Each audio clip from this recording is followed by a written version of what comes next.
ورحمۃ اللہ وبرکاتہ۔ میرے پیچھے آپ دیکھ رہے ہیں یہ مسجد نمرہ کا صحن ہے، جہاں پہ جو ہے حاجی لوگ حج کا خطبہ سنیں گے بیٹھ کے انشاءاللہ آنے والے 10 سے 12-13 دن میں۔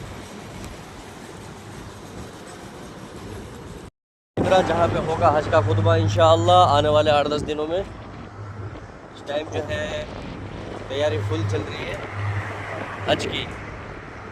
تو یہ میرے پیچھے جو آپ دیکھ رہے ہیں یہ مسجد نمرہ ہے، اور اسی میں ہوگا حج کا خطبہ۔ یہ ہے مسجد نمرہ ماشاءاللہ۔ اللہ تعالیٰ سب کو اس میں آنا نصیب فرمائے۔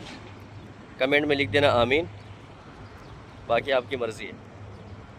تو یہ ہے مسجد نمرہ جو میں نے آپ کو زیارت کرائی ہے۔ انشاءاللہ دعا کرو، کوشش کرو یہاں آنے کی، اور سب لوگ آ کے یہاں پہ حج کا خطبہ سنو انشاءاللہ۔ اوکے، اللہ حافظ۔ اپنا بہت سارا خیال رکھے، اور ویڈیو اچھی لگے تو لائک شیئر کمنٹ بھی کر دینا، اور میرے چینل کو سبسکرائب کر لینا۔ اوکے، اللہ حافظ۔